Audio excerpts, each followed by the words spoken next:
리더스 다이제스트 잡지를 보니까 운이 좋은 사람의 특징이라는 연구 발표가 실렸습니다.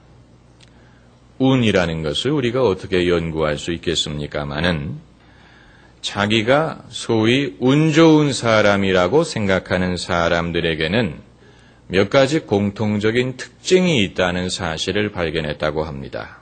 첫째는 가능성이 있는 기회를 잘 포착할 수 있다. 이렇게 말했습니다.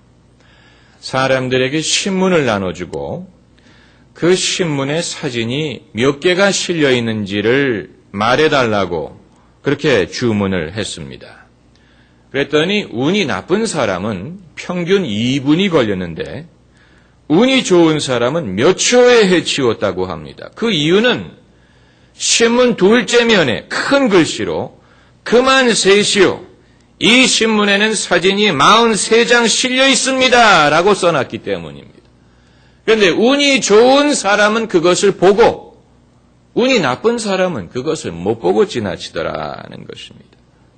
이것은 하나의 실험입니다마는 결국 이것이 우리에게 보여주는 것은 좋은 기회라는 것은 모든 사람들에게 찾아오는데 그것을 볼 줄 아는 사람이 있고 못 보는 사람이 있다는 사실입니다.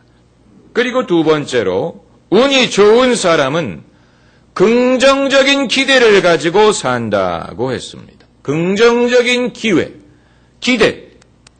올림픽에서 은메달을 딴 사람과 동메달을 딴 사람의 상대적인 만족감을 비교를 해봤다고 합니다. 그랬더니 동메달을 받은 사람이 의외로 은메달 딴 사람보다도 더 만족감이 많더라는 것입니다. 그 이유는 동메달을 받은 사람은 내가 하마터라면 이것도 받지 못할 뻔했다. 이렇게 생각을 하고 만족을 하는데 은메달 딴 사람은 어떻게 생각하겠습니까?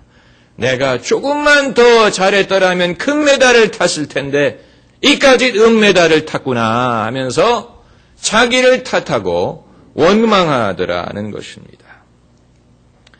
은행 강도를 만나서 팔에 총을 맞은 사람이 있다고 가정을 했을 때 운이 나쁜 사람은 내가 얼마나 운이 나쁘면 그럴 때 은행에 들어가서 이런 일을 당했느냐 이렇게 생각을 하고 운이 좋은 사람은 내가 팔을 맞았으니 망정이지 가슴을 맞았더라면 죽었을 뻔했다.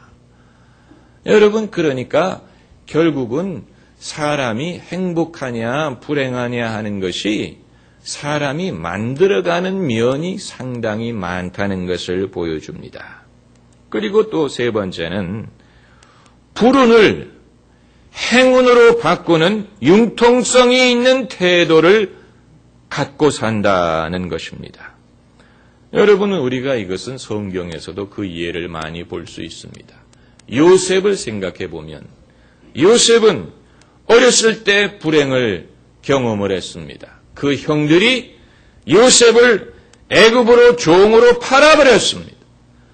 종으로 팔린 것도 큰 불행이지만 형들에게 배반을 당한 것은 큰 상처요 충격이었을 것입니다. 그러나 이 시점에서 요셉이 그 불행한 감정에 매몰되었더라면 본인도 망하고 그 가정도 망하고 국가도 망했을 것입니다.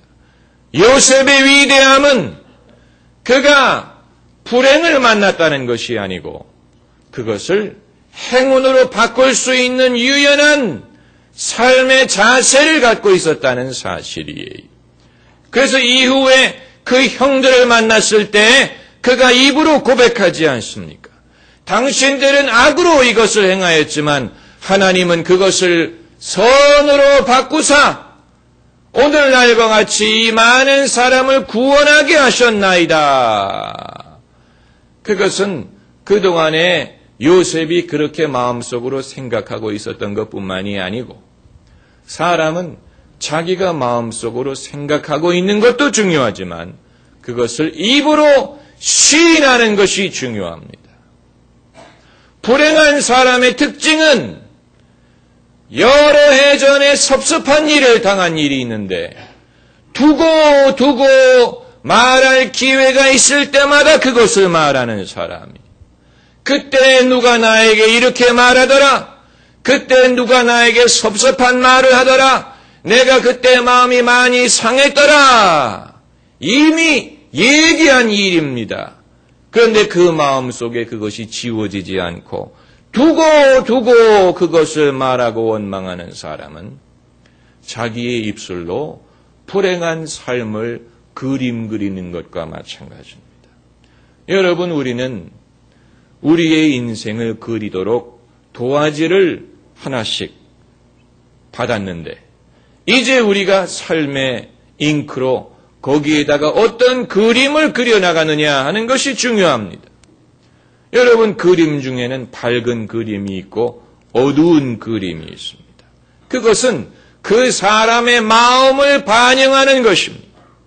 그 사람의 마음을 그리는 것입니다. 우리의 마음에는 모양이 없지만, 우리의 마음에는 색깔이 없지만 그것을 미술로 그릴 수가 있고, 음악으로 만들 수가 있고, 글로 표현할 수가 있고, 말로 말할 수가 있습니다.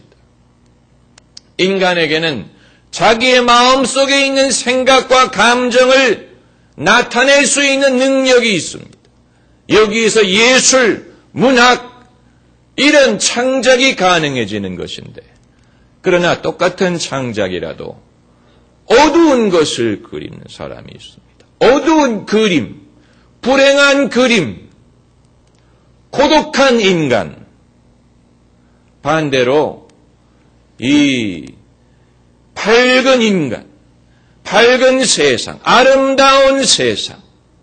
아름다운 인생, 인생은 아름답다, 인생은 살 가치가 있다, 이런 희망을 주고 기쁨을 주는 그런 작품을 만드는 사람도 있고 그렇지 못한 사람도 있습니다.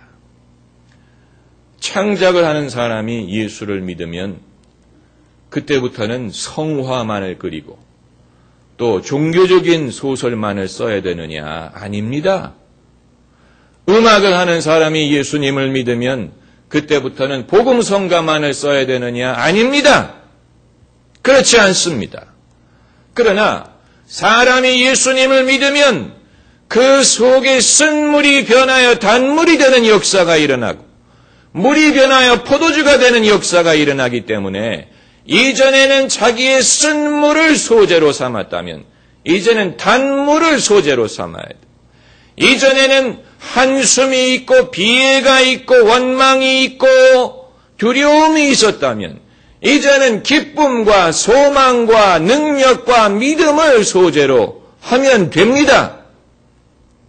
그렇게 해서 사람들에게 위로를 주고 용기를 줄 수 있다면 여러분 그것만으로도 얼마든지 믿음 신앙인의 역할을 다하는 것입니다.